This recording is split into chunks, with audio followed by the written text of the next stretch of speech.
Ya ayyuhalladzina amanu taqullaha haqqa tuqatih wa la tamutunna illa wa antum muslimun. Ya ayyuhan nasu taqu rabbakumul ladzi khalaqakum min nafsin wahidah wa khalaqa minha zawjaha wa batha minhuma rijalan katsiran wa nisaa'a wattaqullaha alladzi tasaaluna bihi wal arham innallaha kana 'alaikum raqiba. Ya ayyuhalladzina amanu taqullaha wa qulu qawlan sadida yuslih lakum a'malakum wa yaghfir lakum dzunubakum wa may yuti'illaha wa rasulahu faqad faza fawzan 'azima. Qala Allah Ta'ala fil Qur'anil Karim, a'udzu billahi minasy syaithanir rajim. Bismillahirrahmanirrahim. Inna a'tainakal kautsar fasholli li rabbika wanhar inna syani'aka wal abtar. Shadaqallahul adzim. Allahu akbar, Allahu akbar, walillahil hamd. Jamaah salat Idul Adha rahimakumullah, pada kesempatan yang berbahagia ini, marilah kita senantiasa memanjatkan puja dan puji syukur kehadirat Allah Subhanahu wa taala atas segala curahan nikmatnya, atas segala limpahan karunia-Nya, sehingga kita berkesempatan melaksanakan ibadah salat Idul Adha 1446 Hijriah ini dalam keadaan sehat walafiat. Salawat serta salam semoga senantiasa tercurah kepada junjungan kita Nabi besar Muhammad Sallallahu Alaihi Wasallam yang telah menuntun manusia dari zaman kegelapan jahiliyah menuju zaman keislaman yang tercerahkan, dan juga kepada para sahabatnya serta para generasi selanjutnya yang memperjuangkan Islam hingga akhir zaman nanti.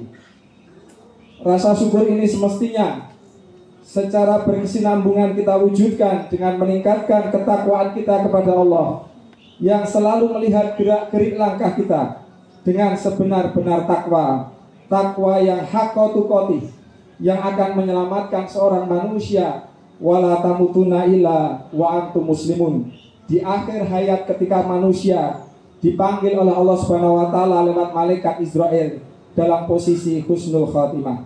Amin ya rabbal alamin. Allahu akbar, Allahu akbar, walillahil hamd. Jamaah salat Id rahimakumullah, Allah Subhanahu wa taala kembali mempertemukan kita di hari raya ini, hari raya Idul Adha, atau dalam istilah lainnya juga dikenal dengan udhiyah, yang artinya hewan yang disembelih.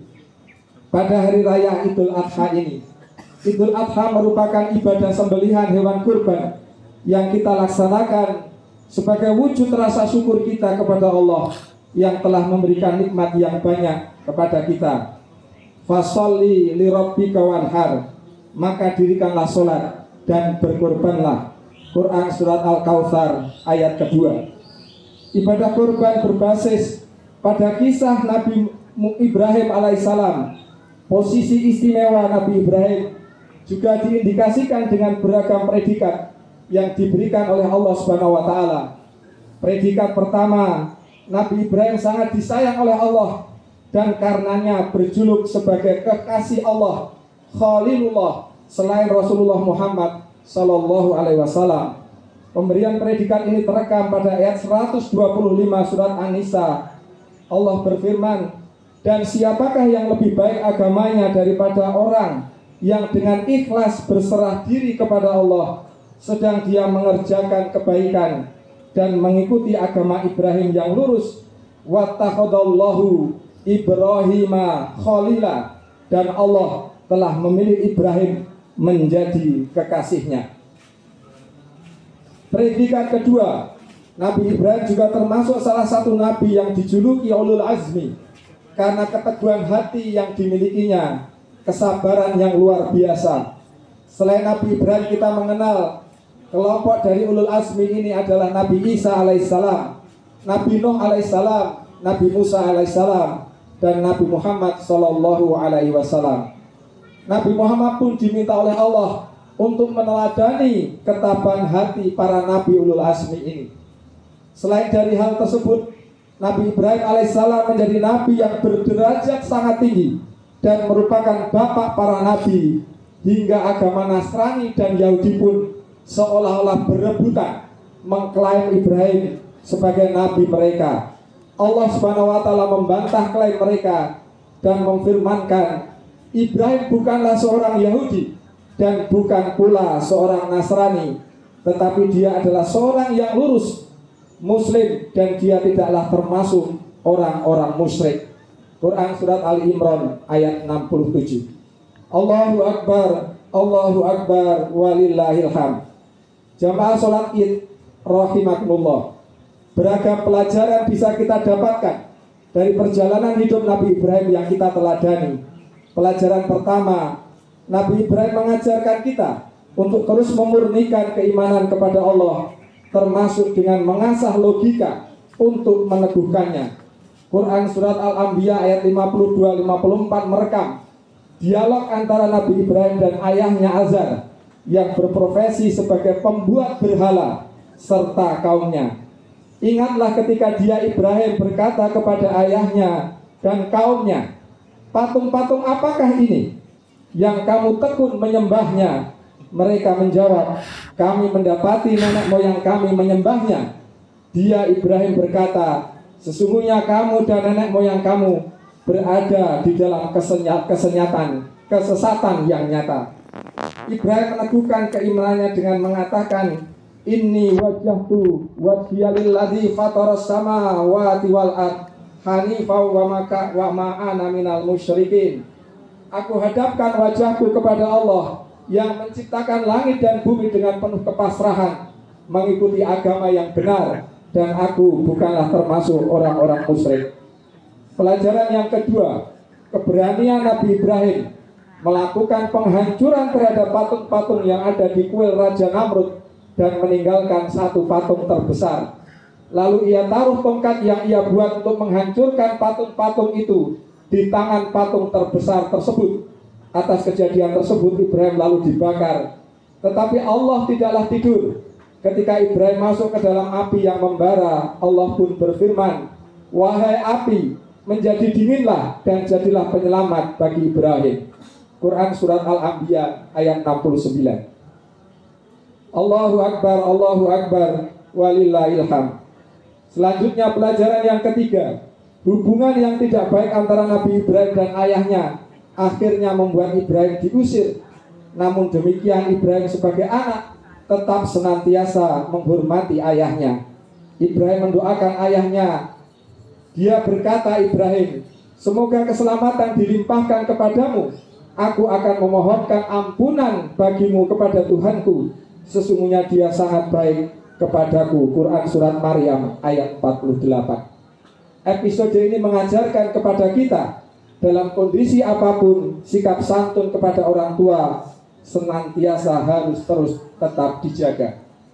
Selanjutnya pelajaran yang keempat, kesabaran di dalam menunggu kehadiran anak. Kita bisa bayangkan tingginya kesabaran Ibrahim setelah penantian panjang dan baru dikaruniai oleh anak oleh Allah Subhanahu wa taala setelah berusia 86 tahun. Pelajaran yang kelima, kecintaan kepada istri dan anak tidak melunturkan semangat Ibrahim untuk menempatkan kecintaan kepada Allah lebih tinggi daripada mereka.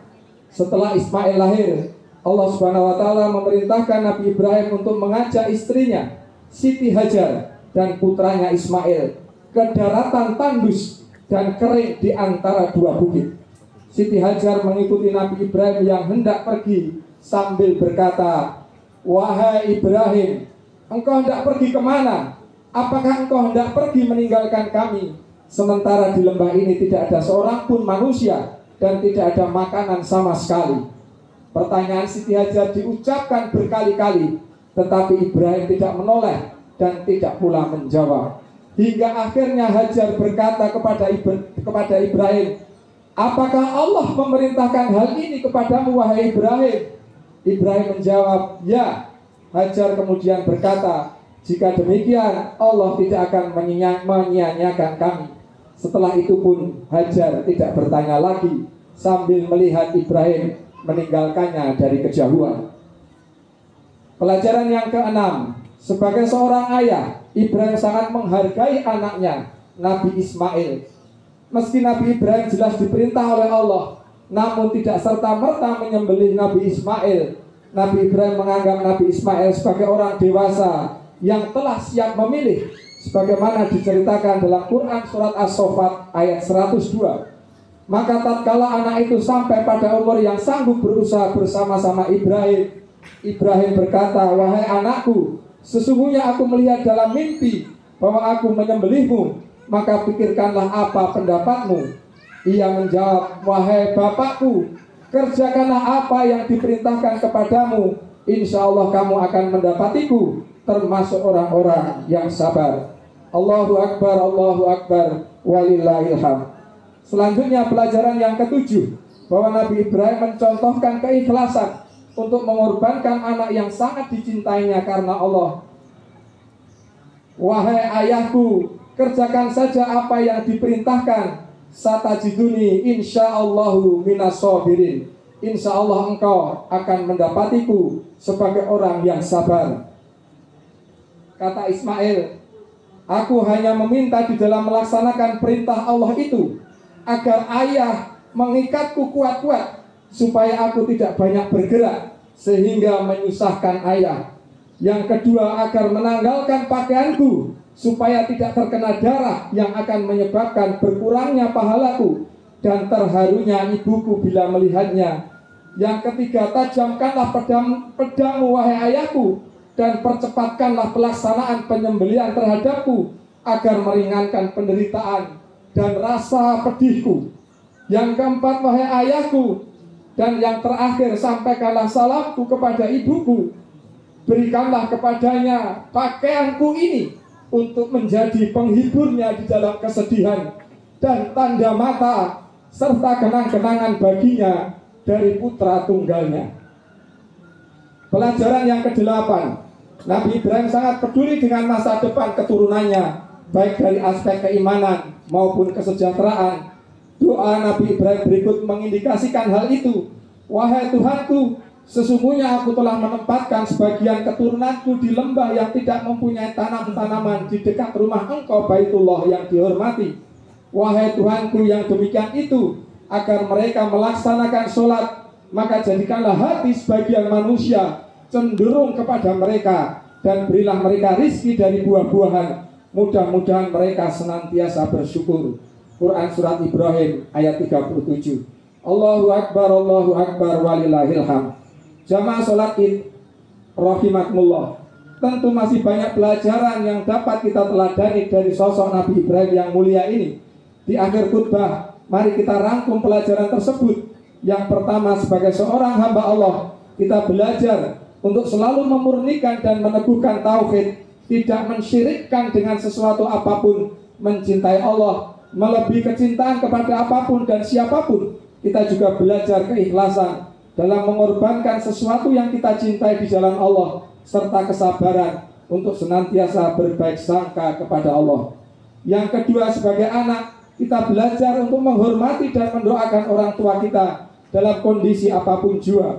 Dan yang terakhir, sebagai seorang tua, kita belajar untuk menghargai anak dan mendengar pendapatnya, serta peduli dengan masa depannya. Semoga kita semua diberikan kemampuan oleh Allah untuk meneladani sosok bapak para nabi, yakni Ibrahim alaihissalam. Sebagai penutup, khatib mengajak kepada kita semua untuk mendoakan seluruh umat Islam di dunia ini, termasuk di Palestina. Mudah-mudahan umat Islam memperoleh kemenangan atas orang-orang kafir. Amin amin ya rabbal alamin. Kita akhiri dengan memanjatkan doa. Innallaha wa malaikatahu yusholluna 'alan nabi ya ayyuhalladzina amanu shollu 'alaihi wa sallimu taslima. Allahumma sholli 'ala Muhammad wa 'ala alihi wa sahbihi ajmain bi rahmatika ya arhamar rahimin. Allahumma ighfir lil mu'minina wal mu'minat wal muslimina wal muslimat al ahya'i minhum wal amwat innaka sami'un qaribun mujibud da'wat ya qadiyal hajat. Ya Allah, ya Tuhan kami, ampunilah dosa umat Islam ini ya Allah, baik yang laki-laki maupun yang perempuan, baik yang masih hidup maupun yang telah Engkau wafatkan. Ya Allah, berilah kemenangan orang-orang Islam ini ya Allah atas orang-orang kafir. Rabbana dzalamna anfusana wa illam taghfir lana wa tarhamna lanakunanna minal khasirin. Ya Allah, ya Tuhan kami, sesungguhnya kami telah berbuat zalim pada diri kami. sekiranya Engkau tidak merahmati dan mengampuni kami, niscaya kami termasuk orang-orang yang merugi. Allahumma firli wali walidayya warhamhuma kama rabbayani shaghira. Ya Allah, ya Tuhan kami, ampunilah kedua orang tua kami, kasihilah ibu bapak kami sebagaimana mereka mengasihi diri kami dikala kami masih kecil. Rabbana hab lana min azwajina wa dzurriyyatina qurrata a'yun waj'alna lil muttaqina imama. Ya Allah, ya Tuhan kami, anugerahkan kepada kami pasangan hidup dan anak keturunan yang menyejukkan hati kami, dan jadikanlah kami pemimpin bagi orang-orang yang bertakwa. Allahumma inna nas'aluka husnul khatimah wa na'udzubika min su'ul khatimah. Ya Allah, ya Tuhan kami, jadikanlah akhir hayat kehidupan kami di dunia ini adalah puncak ketaatan kami kepada Engkau. Matikanlah kami dalam posisi husnul khatimah. Ya Allah, ya Tuhan kami, anugerahkan kepada kami raga yang senantiasa sehat, rizki yang berbarokah, ilmu yang bermanfaat. Jadikanlah kami tobat sebelum kami mati, rahmatilah kami di saat kami mati, dan ampunilah semua dosa-dosa kami sesudah kami mati. Ya Allah, ya Tuhan kami, perkenankan doa kami, penuhi harapan-harapan kami. Rabbana atina fid dunya hasanah wa fil akhirati hasanah wa qina adzabannar wa qina adzabannar wa qina adzabannar. Subhana rabbika rabbil izzati amma yasifun wa salamun alal mursalin walhamdulillahi rabbil alamin. Assalamualaikum warahmatullahi wabarakatuh. Waalaikumsalam warahmatullahi wabarakatuh.